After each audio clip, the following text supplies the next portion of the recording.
தோழமை சொந்தங்களுக்கு பணிவான வணக்கங்கள். அன்புடன் KVS.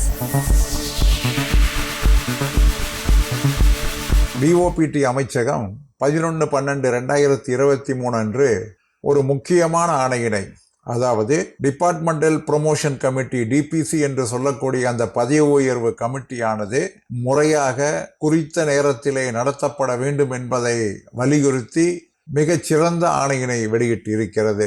ஏற்கனவே டிஓபிடி அமைச்சகம் 8/5/2017 ஆணையிலே டிபிசி என்பது முன்கூட்டியே நடத்தப்பட வேண்டும், அதற்கான ஒரு மாடல் கேலண்டர், ஒரு முன்மாதிரியான ஒரு கேலண்டரையும் அதை தொகுத்து அதன்படி டிபிசி என்பது முன்கூட்டியே நடத்திட வேண்டும் என்பதற்கான அறிவுரையும் தரப்பட்டிருக்கிறது.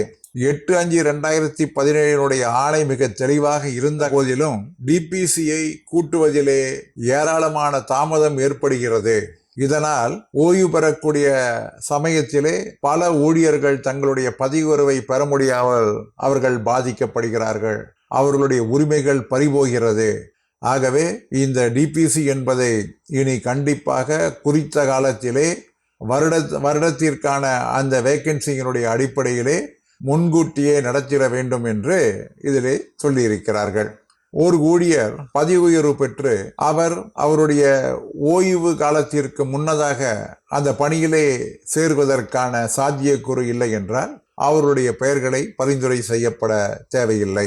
அதே போன்று இந்த டிபிசி என்பது மாடல் கேலண்டரிலே என்ன சொல்லப்பட்டிருக்கிறதோ அதன் அடிப்படையிலே முன்கூட்டியே இனி நடத்திட வேண்டும். பதவி உயர்வுக்கான குரூஷியல் எலிஜிபிலிட்டி என்பது 1 ஜனவரி ஆஃப் த வேக்கன்சி இயர், அதாவது எந்த வேக்கன்சியானது எப்பொழுது உருவாகிறதோ அந்த வேக்கன்சி இயருக்கு 1 ஜனவரி என்பது வேக்கன்சி இயராக கருதிட வேண்டும். உதாரணமாக 2024க்கான அந்த வேக்கன்சிகள் எல்லாம் 2023 டிபிசி நடத்தப்பட்டிருக்க வேண்டும்.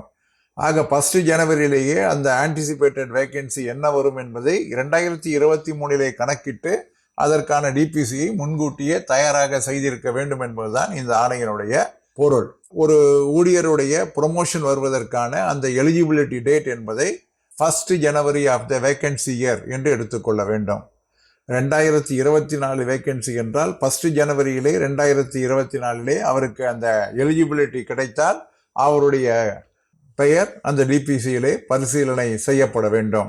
ஏபிஏஆர் மற்றும் சீனியாரிட்டி போன்றவைகள் எல்லாம் ஜனவரி டு ஏப்ரல் கடந்த அதற்கு முந்தைய வருடத்திற்கு 2004 வேக்கன்சி என்றால் 2003 ஏப்ரல், ஜனவரியிலிருந்து ஏப்ரல் எந்த வந்திருக்கிறதோ அதனுடைய அடிப்படையிலே தான் இருக்க வேண்டும். அதனால்தான் ஏபிஏஆர் என்பது ஒரு வருடம் கேப்பிற்கு பின்னால் தான் அந்த ஏபிஏஆர் அந்த டிபிசிக்கு சேர்க்கப்பட வேண்டும். சப்போஸ் 2022 2023 இருந்தால் 2024 வேக்கன்சிக்கு அதை எடுத்துக்கொள்ளக்கூடாது. அதற்கு பதிலாக 2021 22 தான் எடுத்துக்கொள்ள வேண்டும்.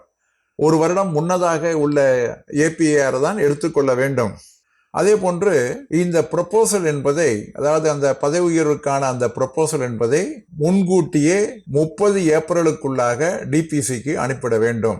டிபிசி என்பது ஒவ்வொரு வருடமும் மே முதல் அக்டோபருக்குள்ளாக அவை முடிவு செய்யப்பட வேண்டும்.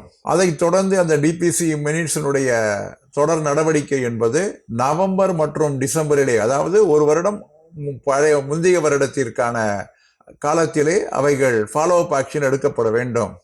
இந்த அப்ரூவ்டு லிஸ்ட் என்பது 31 டிசம்பருக்குள்ளாக கண்டிப்பாக வெளியிடப்பட வேண்டும். அதாவது அடுத்த ஆண்டு ஜனவரிக்கு துவக்கத்திற்கு முன்னதாக 31/12க்குள்ளாக இந்த டிபிசியினுடைய அந்த ப்ரொமோஷனிலே தேர்ந்தெடுக்கப்பட்டவர்களுடைய முழு பட்டியல் என்பது கண்டிப்பாக வெளியிடப்பட வேண்டும் என்று மீண்டும் ஒரு முறை 11/12/2023 மிக தெளிவான ஆணையினை வெளியிட்டிருக்கிறார்கள். மிக முக்கியமான ஆணை. இந்த ஆணையை நாம் கண்டிப்பாக நெஞ்சிலே நிறுத்தி கொள்ள வேண்டும். ஏனென்றால் பல தோழர்கள் LNG பதவி உயர்வை பொறுத்தளவிற்கு நிறைய தோழர்கள் HNG2 வருவதற்கு முன்கூட்டியே தன்னுடைய பதவி உயர்வுக்கான பரிந்துரையை செய்ய வேண்டும் என்பதை தெரிஞ்சிருந்தால்தான் அவர்களுக்கு சரியாக நம்முடைய பதவி உயர்வுகள் வருகிறதா என்பதை அறிந்து கொள்ள முடியும். அது மட்டுமல்ல, மற்ற எல்லாவற்றிற்குமே இது முக்கியமான ஒரு பேசிக்கான ஆணையாகும். இந்த ஆணையினை நிச்சயமாக அனைவரும் உள்வாங்கிக் கொள்ள வேண்டும். குறிப்பாக தொழிற்சங்கத்திலே பணிபுரியக்கூடிய அனைத்து தோழர்களும் இதனை உள்வாங்கிக் கொண்டு இதன்படி முறையாக டிபிசி கூட்டப்படுகிறதா, மாநில அளவிலே நடைபெறுகிறதா, கோட்ட அளவிலே நடைபெறுகிறதா என்பதை மிகச் சரியாக கண்காணித்திட வேண்டும் என்ற ஒரு வேண்டுகோளை வைத்து முடிக்கின்றேன். மீண்டும் சந்திப்போம். அன்புடன் KVS.